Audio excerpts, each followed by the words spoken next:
Hey guys, welcome to the ND72 YouTube channel, and this is my CLK55.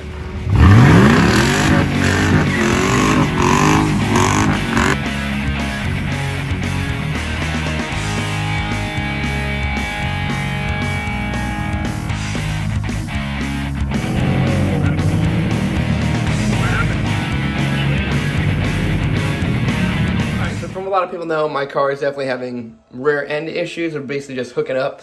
So I did do the camber kit for it from the Camber King in the last video. Worked out pretty good, but now I'm gonna do a big upgrade that I've been wanting to do.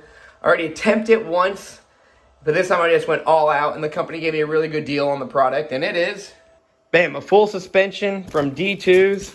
So it's their version of the adjustable springs and adjustable shocks.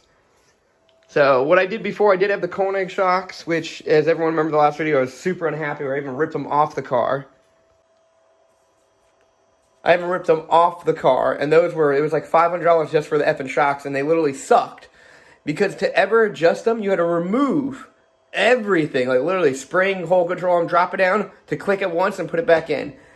It made it not convenient to adjust them or nothing, where so much where even I went to CLK430 shocks to try to do the best I could. But still, even like this car, you spin on 20, you spin on 40 roll, you got to roll into everything. So I'm hoping this system will be a lot better.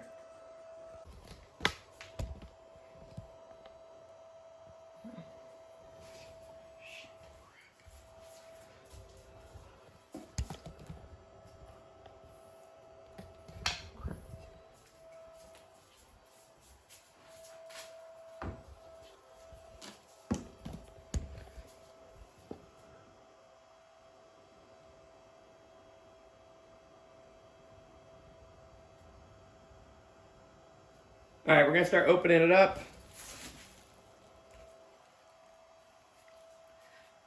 Comes with basically, looks like the generic manual. All the adjusters, little wrenches and random stuff that you need to adjust it. Let's see how it looks.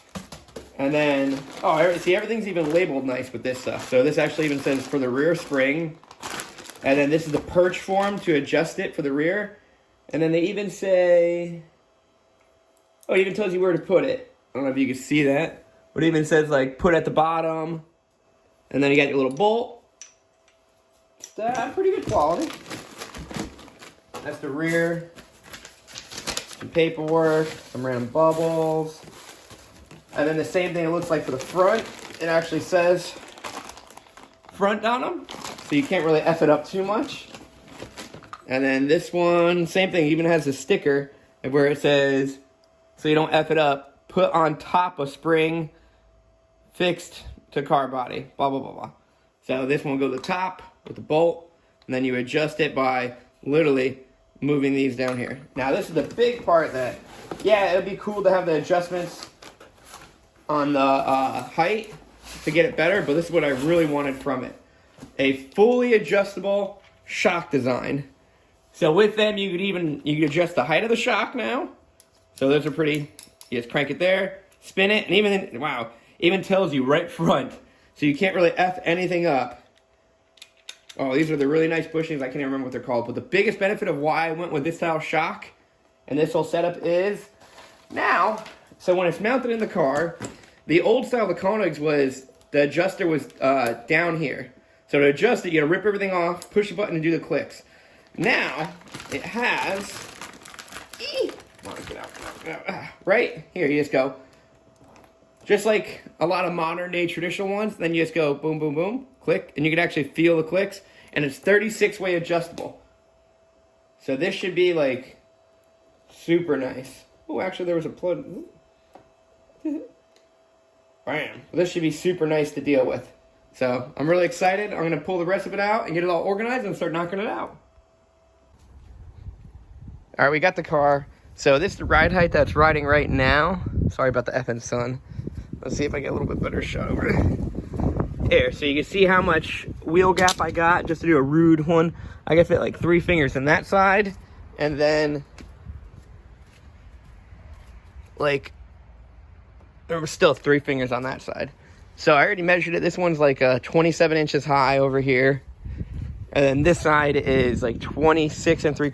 For whatever reason, this side's lower. I'm not 100% sure why. It could be just like, I got a 20-year-old suspension with over 200,000 F miles on it. So we're gonna first knock out the rear. And then also, what I'm probably gonna end up doing is try to make sure it can suck in. Like, I already measured everything up. It should just barely clear where I wouldn't rub. And I already rolled my fenders. I don't know if you could actually even see it, but I already rolled the lip. But we're gonna start knocking this out. Shouldn't be too bad. I've done it plenty of times. All right, I got this side basically all in. I still might have to adjust the shock lines because I said to put the full pressure up the spring. Not bad. It's got a nice little like perch over there that holds it in. And then it looks pretty nice. Then you go into the trunk and then mounts right up there. Pretty effing easy. I already got a that side done, so now I'm just gonna knock out this one. And this is what it's gonna look like when you start ripping it all out. So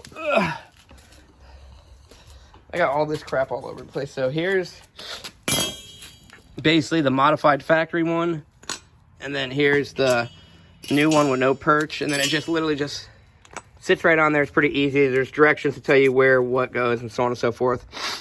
And then here's the new shock compared to the old one. I already kind of adjusted it a little bit. I did generic just like 1.5 inch drop, but I'll adjust it more once on the car, but not bad. It's pretty easy to do. All right, I got both sides in. I already adjusted the shock. I basically put this all the way down, but I can adjust the length and all that stuff. And I got the spring as low as it could go for my application. And also what I did is I painted right over here where this is, you probably can't tell on the camera, but these bulge out a little bit. So just in case I do start rubbing or anything like that, I'm gonna be able to notice really quick. I did it to both sides. And also I cut away some of the fender liner because I know it was hitting the wheel. Just because it kind of sinks in, because I'm going from these spacers, which are like, I don't know, 5 mil maybe, and I'm getting rid of my, can't find them, who many are they? Somewhere in this FMS, I got a 20 mil H&R. And in the trunk, I set the dials all the way to soft, and then I'm gonna basically just take it for a couple of hits, and then I'll just keep tightening and lowering it. But not bad at all. So dropped it all down, minus all the FMS, but I think it's looking pretty good. I only could get like 2 fingers in there now. And not bad over here too. Hopefully, I don't know if you can tell by this angle, but hopefully I sunk it in enough with the tire so it won't hit. If it does, I'm gonna have to go for a test drive. But not bad. Also now the measurement is 26 1/4 on each side from basically cement ground to fender. So over here I dropped it 3/4 of an inch, and over there, since that guy was shorter for whatever reason, it was just 1/4 of an inch. But not bad. I'm gonna go do for a hit because this was just the rear so far. We're gonna go do a couple hits and pulls and start testing that out, and then I'm gonna start ripping out the front. All right, I got the wheel off the front, so we're gonna knock out the front ones now. I have the other, I think they're called like Kong, the ones I did before, that I absolutely just hootin' any hate, because to adjust these, as you saw in my other video, you literally gotta rip the whole thing right back out, and then there's buttons in here that you push, and then you spin it for the gears. It's only got 3 ways.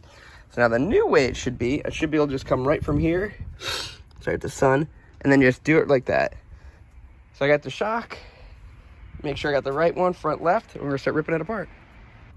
Yeah, these are, once you get that little cap, it's easy to come off. There's a 17 right there, and then you come down, and there is 16 right there. So you're gonna put a socket and a wrench on this, pop, pop, pop, pop, and go. And it should just swink right out. You might have to wiggle a little bit stuff.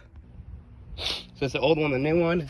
Trying to get my right and left like almost identical. So it's the Kong, whatever it's called, that you have to adjust by, can't even see it, the button right here. So you push the button and then you gotta spin it out of the car, which is really effing inconvenient. But we're gonna throw these on, put them in the softest setting, and see what happens.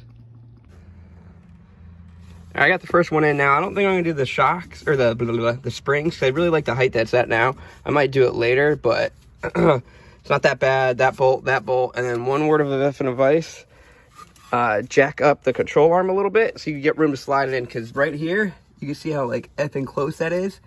But you could adjust it to make it go higher or lower, but that's just the travel I wanted to go for. So, not bad. And then go take a break and go knock out the next one. So we're in the car doing a nice little test drive, and wow, the car drives so much nicer. those old chocks must have been effing messed up or something like that. But going over bumps and all that stuff, it's a lot nicer. Right now I got the fronts and the rear in two extremes. I got the rear in fully, I think, softness, and the fronts in fully hard. So I want to start like clicking them and dialing them. I did a couple pulls already. It definitely hooks up a lot better. But I 100% need to just like keep 1-2 click that way, 1-2 click that way, and look at my tires and all that other rigmarole. Also, what I did, where I'm coming back from right now, is I went BAM! I got my new rims and used tires on for the fronts. So in about 3 seconds, I'll show you what they look like on the car. Right about BAM! Man, I think they look so much nicer now. Not bad at all. Definitely gotta adjust the height and all the other settings and all that stuff, but not bad, not bad. I probably will end up throwing on the adjustable springs and all that stuff, but I was just trying to test some stuff out really quick. And man, do I like these rims up there so much better. It looks so effing clean. Sorry it's so dark right now. I'm kind of like racing the clock. But not bad at all.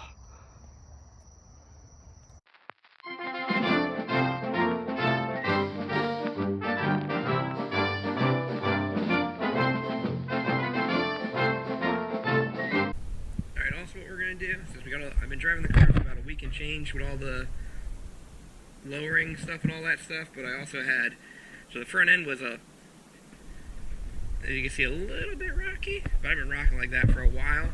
But before I get officially all realigned, because I've been doing everything just by like hand and eye, I'm just gonna replace the front shock for the steering, and then basically out of tie rods entering the whole little rack over there. It should be effing pretty easy. Just gonna knock it out. Yeah, I got a little bit of oil leak. I'll have to clean that up and see where it is, but I'm gonna pull the wheels off, double check everything, and knock that out, and then we'll be all ready for an alignment, and also do an oil change, just because I'm right up in here. Alright, so we got all the steering shock in, and then basically all the steering linkage, pretty easy in or outer tie rod ends. It's just 19s that are here, here, here, and then same on the other side, and then these are 16s, bam, bam, there's none in the back, you pop it, and then you just lift it up, and it'll come right out. If you need to, go through the steering wheel and turn it a little bit to get a little bit more access, but really effing easy. I'll throw the tires back on and show you how tight it is. Wow, there's like a night and effing day difference. Oh no, so hooting tight. So the old shock, I don't know if you've ever seen one of these. This one's pretty knackered. Won't even really move, and then even over here, it did have a lot of play on the inner. Like you could just see that wobbling. The new one's like crap load, a lot stiffer. But yeah, not bad. And this all cost me like $80, maybe 15 minutes to do. I'm gonna throw this wheel on, double check everything, go for a quick little ride, and then schedule my alignment. Bam! Man, the car's looking so much nicer with those wheels. Holy potato! They're a little dirty right now. I've been driving around, but geez. And even the ride height on it, I think it's looking pretty sick. Also, what I did is I got the alignment guy coming tomorrow, so I got rid of the Hoosiers. Because I was having a lot of people say, oh, it's unfair if I race them because I got literally effing slicks, but they're drag radials, blah, blah, blah, blah, blah, blah, blah. So everyone's kept complaining. So what I did is I bought the Toyo R888s, which have a lot of tread on them. They look like a street tire. They're still a competition R tire, but they're autocross tires, so the sidewall's a lot harder. But it's going to be better in the rain because I do daily drive this all the time, and driving slicks in the rain is effing scary as hootenanny, especially in Florida because it rains randomly. But tires are the exact same size, 255s, 50 on 16-inch rims, but dang, that looks so nice. So I kind of did the toe by eye, and you can see I'm way off on both sides. So I drove it a little bit. It doesn't really pull, but I'm going to eat up the tires doing this. You know what I mean? You could, let's see if we get like a little side, you can kind of tell. But like I got a guy coming on Wednesday who's coming to the house and is going to do a straight alignment here. He's going to do, it's going to be camber, caster, everything I need is going to help me get it to basically go perfectly straight. But super liking the car. I think it's looking really nice now. Yep, that was the CLK55. So alignment guy will be coming tomorrow. Hope you guys liked the video. Don't forget to like and subscribe, and follow me on Instagram at BuffyCLK500. And see you guys later.